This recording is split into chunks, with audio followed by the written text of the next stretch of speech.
Libuan ka mga senior citizens ang nakadawat sa ilang financial assistance alang sa second quarter karong tuiga. Ang dakbayan sa Talisay adunay kapin 13,000 ka mga registered senior citizens. Si Chona Carion sa exclusive report. Kining nag-wheelchair nga si Eleuteria Yanong, 88 anyos, kauban sa iyang anak nga senior citizen usab nga si Alfreda, 63 anyos, pipila lang sa mga sayong nakadawat sa ilang financial assistance. Matud sa beneficiaries nga dako kayo kini katabang sa ilang inadlaw-adlaw nga panginahanglan ang ilang nadawat nga salapi.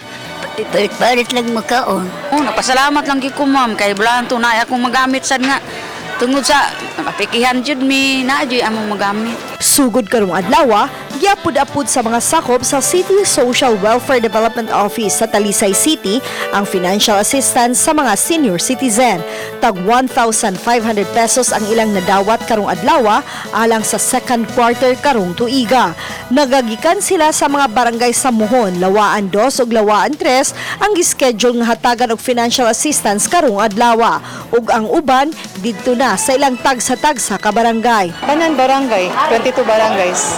So simultaneous na lang nga barangay karong adlaw until Saturday among pagpanghatag. Hatod na ang iyo, hatod sa balay, ang bedridden or katong na-admit sa hospital, hatod ko na mo sa hospital. Ang senior citizen magdawatan og 6,000 pesos nga financial assistance matag tuig. Tagi-tagion paghatag matag quarter. Uban ni Marlon Melgazo, Chona Carion, Balitang Bisdak.